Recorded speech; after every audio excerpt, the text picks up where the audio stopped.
Souvent, on imagine que seuls les phoques, bœufs musqués, ours polaires et autres bruants des neiges ont habité le Groenland. Pourtant, au siècle dernier, une poignée d'hommes a vécu tout là-haut, dans ce grand nord aujourd'hui encore si difficile d'accès. L'écrivain danois Jornril a vécu avec ces quelques trappeurs et les a immortalisés dans ses racontards.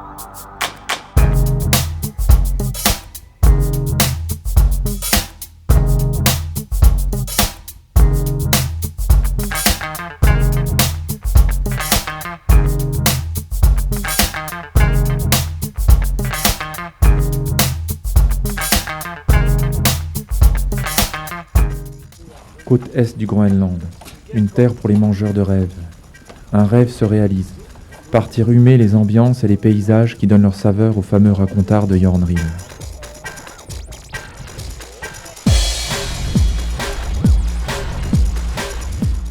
L'expédition Absuma Sukanga est partie 6 semaines sur les traces de ces personnages hauts en couleur, avec pour seule boussole les écrits de Jorn et pour seul mode de transport le kayak.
Chacun dans nos pensées, nous vivons la découverte.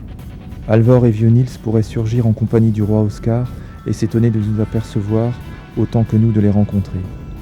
On s'est installé au mieux. La cabane de Ona, pas seulement 4 murs sous un couvercle. Non, un vrai foyer qui abrite nos pensées, nos sentiments et nos désirs.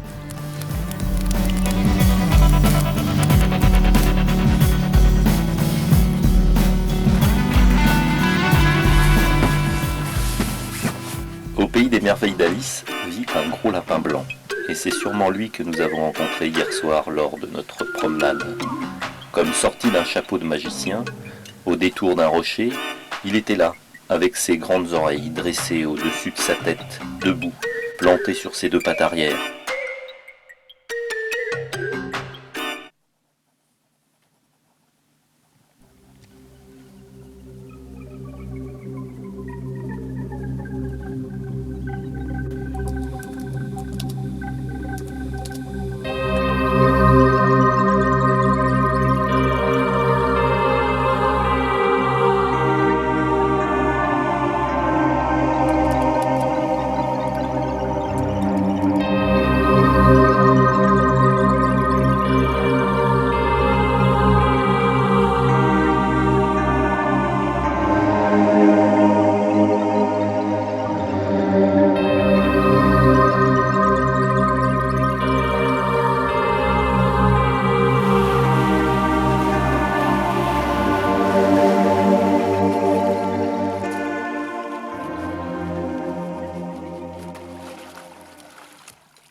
Celle-là, c'est la plus dure. Hein. Ah ouais, ça a été vraiment la plus dure. Ouais, vraiment. J'ai trouvé que celle de l'autre jour qui était plus longue, elle était facile.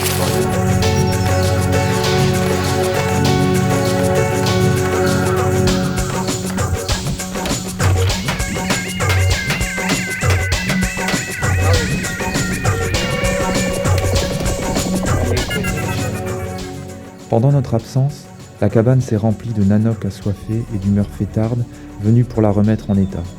Fritz, Niels et Jannick, trois joyeux dris en chemise à carreaux, portant bonnet ou casquette. Un arôme puissant imprègne leurs propos. On les croirait tout droit sortis d'un racontard. La compagnie de chasse d'autrefois est devenue une association de maintien des cabanes. Chaque été, plusieurs équipes de nanoks travaillent à la restauration et à la préservation des cabanes de chasse de l'époque glorieuse de la trappe, devenue patrimoine historique.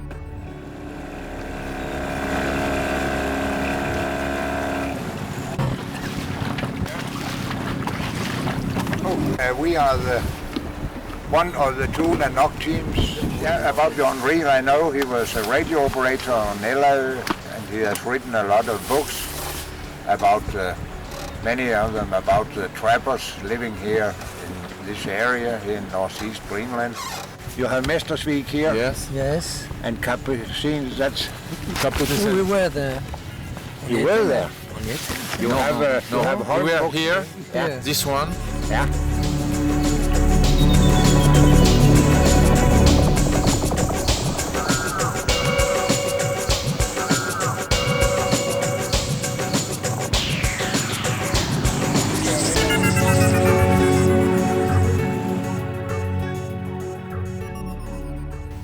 Atungak l'a approché avec son harpon et l'ours était tellement absorbé par sa tâche qu'il n'a rien senti avant qu'Atungak n'ait levé et lancé son arme.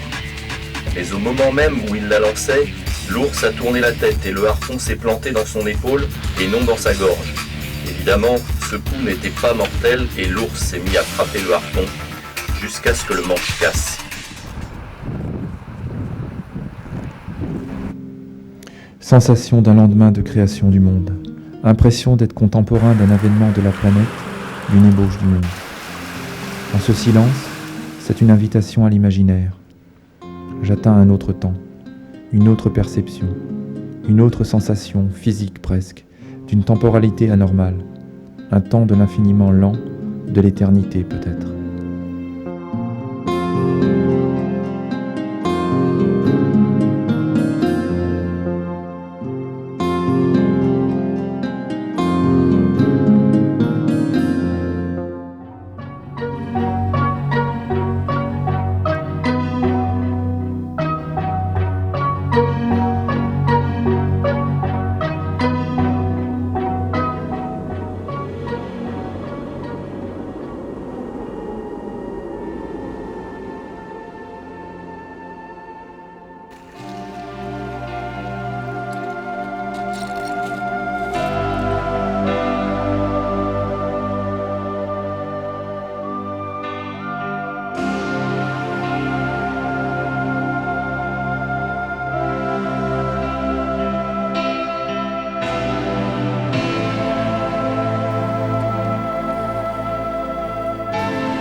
Appuyé sur les coudes, je finis par ouvrir les yeux.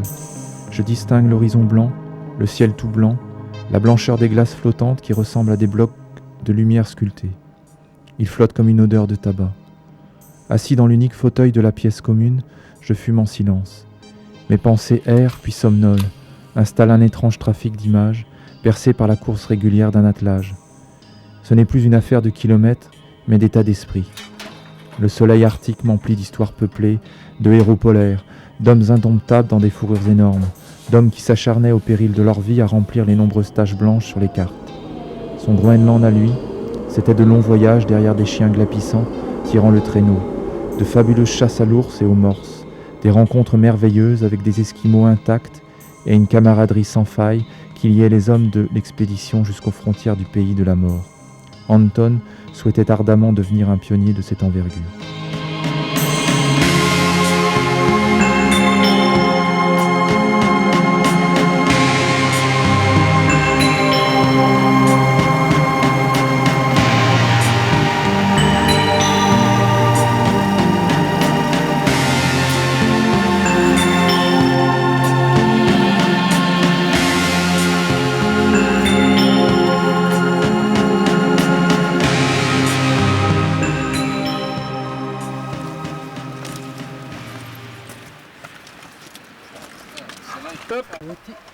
L'air est immobile et le soleil plus brûlant que jamais. Une bonne cabane avec tout le confort. Quant à l'odeur qui y règne, quelque chose de musqué qui doit bien monter jusqu'au ciel. Ça sent le pémican à plein nez. Il y a là une cuisinière, 2 couchettes, un brouhaha, une petite table et un Petromax.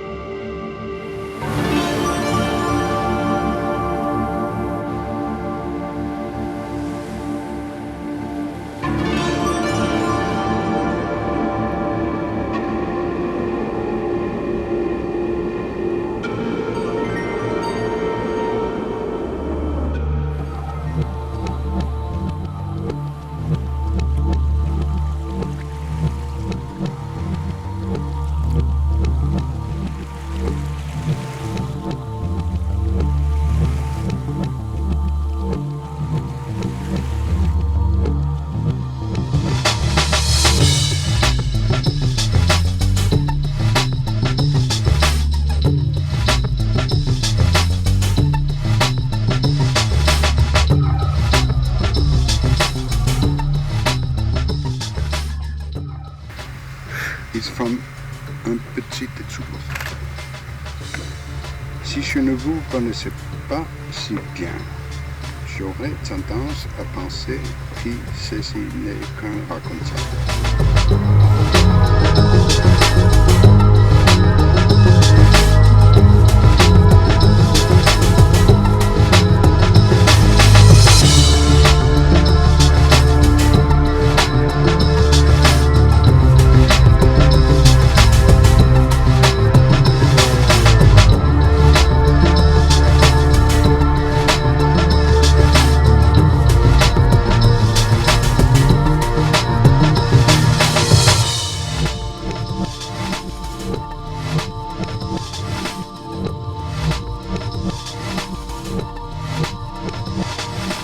Salut.